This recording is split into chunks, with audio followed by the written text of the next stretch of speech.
नमस्ते दोस्तों, आज हम बात करने वाले हैं एक गहरे विषय पर, भारत में गठबंधन राजनीति का काला पक्ष।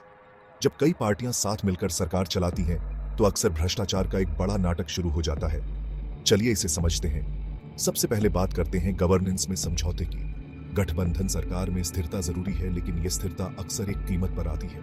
छोटी पार्टियों के पास बहुत ज्यादा ताकत होती है और वो ऐसे फैसले करवाती हैं जो जनता के हित से ज्यादा उनके अपने फायदे के होते हैं।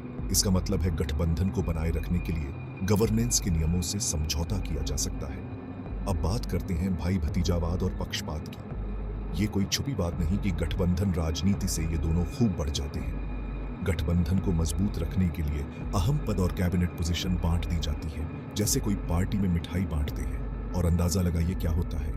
अक्सर ये पद उन लोगों को मिलते हैं जो काबिल नहीं होते, लेकिन जिनके अच्छे कनेक्शंस होते हैं। इससे सिस्टम में भ्रष्टाचार फलता फूलता है।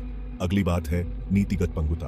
गठबंधन के साथियों को खुश रखना एक फुल टाइम जॉब है और दुर्भाग्य से इससे बड़े फैसले पीछे छूट जाते हैं। साथियों के बीच मतभेद से फैसलों में देरी हो सकती है और लंबे समय के फायदेमंद नीतियों के बजाय छोटे फायदों को तरजीह दी जाती है।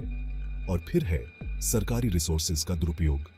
समर्थन पाने के लिए सत्ताधारी पार्टियां अपने साथियों के क्षेत्रों के लिए फंड्स और प्रोजेक्ट्स में हेरफेर कर सकती हैं, अक्सर सही प्रक्रियाओं को छोड़कर। इससे न सिर्फ रिसोर्सेज का गलत इस्तेमाल होता है, बल्कि भ्रष्टाचार के लिए भी माहौल बनता है। गठबंधन राजनीति का एक सबसे गंभीर प्रभाव है भ्रष्टाचार विरोधी संस्थाओं का कमजोर होना। अगर इन संस्थाओं को मजबूत करना या ऐसे कदम उठाना जिनसे भ्रष्टाचार उजागर हो सकता है, तो गठबंधन के साथ ही इसका विरोध कर सकते हैं। इससे भ्रष्टाचार विरोधी कानून कमजोर हो जाते हैं और जांच एजेंसियां कमजोर पड़ जाती हैं। चुनावी भ्रष्टाचार एक और बड़ी चिंता है। गठबंधन राजनीति से पार्टियों को वोट और गठबंधन हासिल करने के लिए बहुत सारा पैसा खर्च करना पड़ता है, अक्सर बिना हिसाब के पैसों और अवैध तरीकों का इस्तेमाल करते हुए। इससे लोकतांत्रिक चुनावों की आत्मा ही खतरे में पड़ जाती है। आखिर में बात करते हैं भ्रष्टाचार विरोधी रुख में पाखंड की।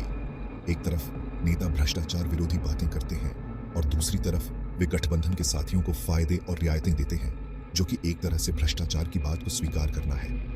ये दोहरापन सिस्टम में मौजूद पाखंड को उजागर करता है।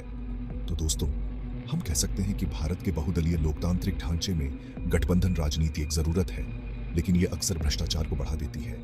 इस समस्या से निपटने के लिए एक मजबूत संस्थागत ढांचा, ज्यादा पारदर्शिता और सरकार के सभी स्तरों पर कड़ी जवाबदेही जरूरी है। आज मेरे साथ जुड़ने के लिए शुक्रिया। याद रखिए, इन समस्याओं को समझना बदलाव की मांग करने का पहला कदम है। जानकारी रखिए, सतर्क रहिए। अगले वीडियो में मिलते हैं।